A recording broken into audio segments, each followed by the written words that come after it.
Wis, ayo wis. Oke, baik. Assalamualaikum warahmatullahi wabarakatuh. Salam sejahtera bagi kita semua. Selamat siang. Izinkan kami dari kelompok 10 untuk mempresentasikan pada mata kuliah literasi digital dengan materi Disk Operating System atau biasa disingkat DOS. Nah, izinkan kami pada presentasi kali ini untuk mengulik apa aja mengenai materi Disk Operating System. Berikut beberapa anggota kelompok kami.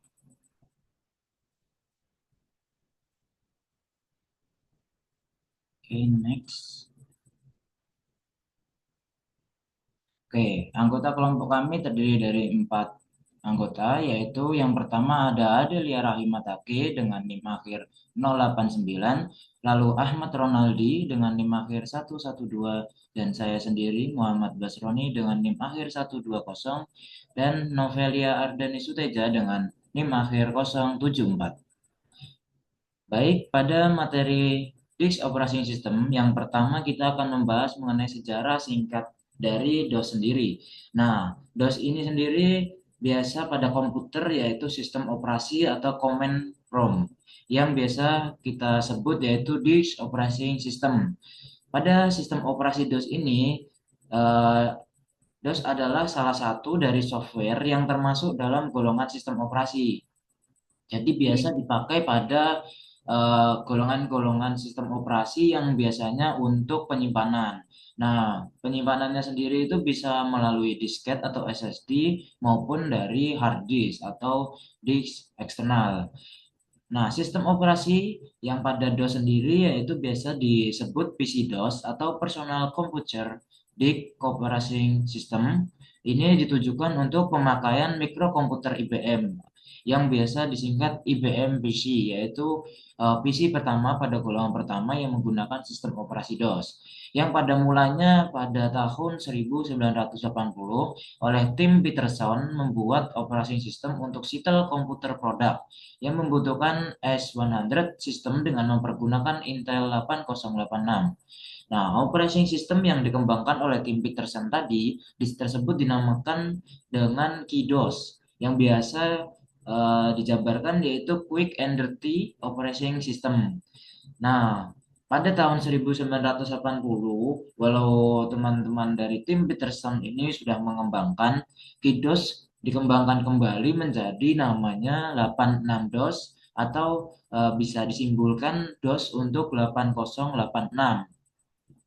Lalu akan berkembang dan berkelanjutan di mana rilis perdana dari DOS sendiri yang dilaksanakan oleh PC DOS itu pada 12 Agustus dengan tahun 1981 sebagai rilis perdana eh, DDoS ataupun PC-DOS tadi. Dengan pengembangnya yang sampai sekarang kita kenal yaitu Bill Gates dan Paul Allen yang sekarang DOS sendiri berkelanjutan dengan Microsoft atau Compaq. Next, kita akan membahas mengenai beberapa jenis-jenis dan kategori dari DOS sendiri. Yang pertama yaitu kategori atau jenis dari berdasarkan versi dan pengembangnya. Ada 8 jenis menurut versi dan pengembangannya. Yang pertama Microsoft DOS, ini yang paling sering terkenal dan meluas pada PC-PC yang sudah ada pada saat ini. Yang selanjutnya ada IBM PC DOS. Nah, ini dibuat bekerja sama oleh Microsoft, oleh IBM yang biasanya seperti IBM Statistik dan lain sebagainya. Lalu ada di AirDOS. Nah, ini dikembangkan Digital Research sebagai alternatif. Alternatif dari Microsoft tadi, alternatif dari Microsoft DOS tadi dikembangkan menjadi Digital Research yaitu dinamakan oleh DRDOS. Next, lanjut ada juga novel DOS dari DRDOS yang sudah bagus tadi ditingkatkan kembali untuk mendukung jaringan-jaringan pada berkelanjutan dinamakan novel DOS. Lalu ada PTS DOS buatan dari Rusia atau Peace Tech Soft dengan peningkatan kinerja. Lalu Room DOS ini adalah versi ringannya yang digunakan untuk aplikasi-aplikasi embed yang seperti kasir, alat medis, dan industri-industri yang sudah ada pada zaman sekarang. Lalu ada OpenDOS atau Caldera DOS, yaitu pengembangan lebih lanjut dari DRDOS tadi. Lalu yang terakhir ada FreeDOS atau versi open source yang masih dipakai hingga sekarang. Next, dari versi jenis ataupun pengembangannya, ada juga jenis atau kategori yang menurut fungsi. Jadi ada 8 kategori tadi bisa disimpulkan jika dikategorikan menurut fungsi. Yang pertama yaitu menurut desktop atau PC personalnya ada Microsoft DOS dan PC DOS. Lalu untuk kegiatan ataupun jenis yang embed device itu ada Room DOS, dan yang terakhir open source atau untuk komunitas ada FreeDOS.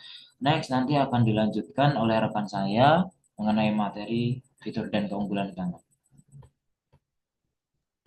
Baik, di sini ada fitur dan keunggulan utama dari DOS. Yang pertama ada CLI, yaitu Command Line Interface. Tidak ada GUI di DOS manapun, jadi masukan ke tikus tidak diterima. Ini adalah sistem antarmuka berbasis karakter, di mana semua perintah dimasukkan dalam bentuk teks pada prompt baris perintah. Kemudian yang kedua ada fitur prompt, yaitu sistem operasi disk yang menyediakan pesan visual yang dikenal sebagai prompt, yang menunjukkan lokasi direktori atau folder saat ini, dan memungkinkan pengguna memasukkan berbagai perintah dari papan ketik. Kemudian yang ketiga ada fitur manajemen. DOS berguna untuk mengelola berkas, sistem I atau O, dan memori komputer. Kemudian yang ke slide selanjutnya, kemudian yang keempat ada fitur berkas batch, yaitu sistem operasi disk yang mendukung berkas batch, makro yang dapat digunakan untuk mengotomatiskan serangkaian perintah guna menyederhanakan tugas serta menghemat waktu dan tenaga. Kemudian yang kelima ada fitur kernel, yaitu kernel DOS berfungsi sebagai otak sistem operasi. Ia dapat mengelola operasi-operasi dasar komputer seperti alokasi memori, akses berkas, dan lain-lain. Dan juga menyediakan antarmuka bagi komputer dan program-program untuk berinteraksi satu sama lain. Kemudian yang terakhir ada kemampuan untuk pemulihan data. Memboot komputer dari DOS dapat membantu memulihkan data jika terjadi kejadian yang tidak terduga seperti kerusakan di hard drive. Kemudian slide selanjutnya akan dijelaskan oleh rekan saya.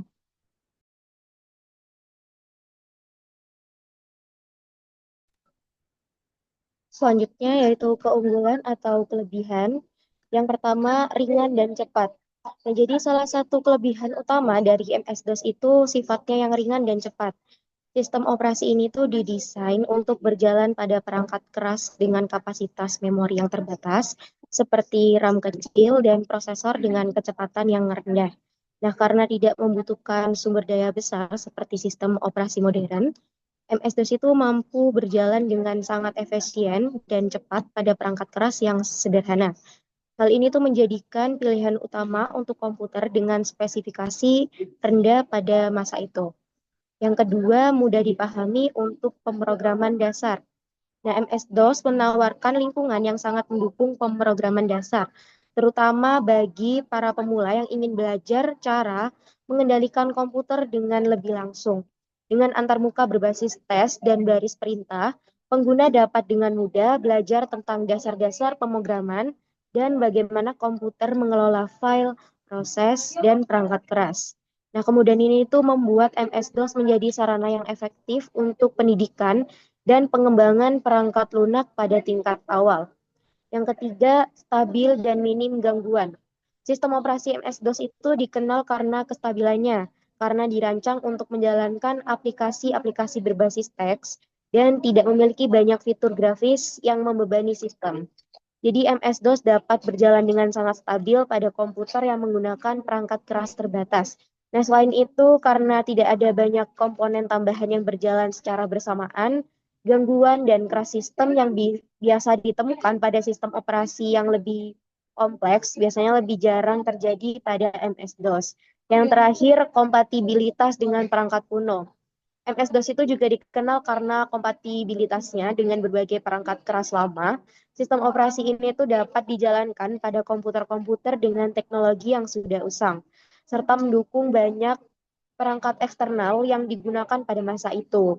Bagi pengguna yang memiliki perangkat keras lama, MS-DOS ini menjadi pilihan terbaik karena dapat bekerja dengan baik tanpa memerlukan pembaruan perangkat keras yang mahal. Hal ini tuh memungkinkan MS-DOS tetap relevan di banyak lingkungan yang masih menggunakan teknologi kuno. Next. Selanjutnya, kelemahan atau keterbatasan. Yang pertama, antarmuka command line yang tidak user-friendly. Nah, salah satu kekurangan terbesar dari MS-DOS sendiri itu antarmuka berbasis teks atau command line yang digunakan untuk berinteraksi dengan sistem. Jadi pengguna harus mengetikkan perintah secara manual untuk melakukan berbagai tugas, seperti membuka program, mengelola file, atau mengatur pengaturan sistem. Nah, bagi banyak pengguna, terutama yang tidak memiliki pengalaman teknis, antarmuka ini tuh bisa sangat sulit dipahami dan tidak user-friendly dibandingkan dengan antarmuka grafis yang lebih modern seperti yang ditemukan pada Windows saat ini. Nah, hal ini membatasi aksesibilitas dan kenyamanan bagi pengguna yang menginginkan interaksi yang lebih visual dan intuitif. Yang kedua, keterbatasan fitur modern. MS-DOS dirancang dengan tujuan yang sederhana, yaitu untuk menjalankan aplikasi berbasis teks di komputer dengan sumber daya yang terbatas. Nah, oleh karena itu, sistem operasi ini tuh tidak memiliki banyak fitur canggih yang kita temui pada sistem operasi modern, seperti dukungan untuk multitasking, antarmuka grafis, dan teknologi jaringan yang lebih maju. Keterbatasan ini tuh membuat MS-DOS tidak dapat mendukung aplikasi dan permainan modern yang membutuhkan lebih banyak sumber daya dan fitur-fitur tambahan. Seiring berjalannya waktu, sistem operasi ini tuh menjadi semakin tidak relevan untuk penggunaan di era komputer dengan spesifikasi yang tinggi. Yang ketiga, dukungan software terbatas. Meskipun MS-DOS memiliki beberapa aplikasi yang dikembangkan untuk sistem ini pada masanya, dukungan perangkat lunak untuk MS-DOS itu sangat terbatas dibandingkan dengan sistem operasi yang lebih baru. Banyak aplikasi modern, terutama yang berbasis grafis atau yang memerlukan kemampuan multimedia, itu tidak dapat dijalankan pada MS-DOS. Oh, yang terakhir, tidak optimal untuk penggunaan jangka panjang. Nah, MS-DOS ini tuh dirancang untuk kebutuhan komputasi yang lebih dasar dan tidak cocok untuk penggunaan jangka panjang dalam lingkungan komputasi yang lebih kompleks. Dan seiring berkembangnya kebutuhan pengguna terhadap aplikasi dan perangkat keras yang lebih canggih, MS-DOS tuh mulai kesulitan untuk beradaptasi dengan perubahan teknologi. Selain itu, karena tidak memiliki kemampuan untuk mendukung multitasking atau menjalankan banyak aplikasi secara bersamaan, pengguna yang ingin melakukan banyak tugas dalam satu waktu itu akan merasa terbatas dengan sistem ini. Jadi keterbatasan ini tuh membuat MS-DOS kurang optimal untuk penggunaan profesional atau jangka panjang dalam dunia komputer modern. Materi selanjutnya akan dijelaskan oleh rekan saya. Oke, sekarang ke perkembangan dan penggunaan saat ini. Nah, sistem operasi Microsoft DOS adalah cikal bakal dari Microsoft Windows yang kita kenal hingga saat ini. Microsoft DOS sendiri sistem operasi yang bisa dipakai oleh komputer IBM PC atau yang compatible dengan perangkat serupa. Dan sistem operasi ini pertama kali dikembangkan pada tahun 1981 oleh Bill Gates dan Paul Allen yang bersifat single tasking dengan modus text dan command line.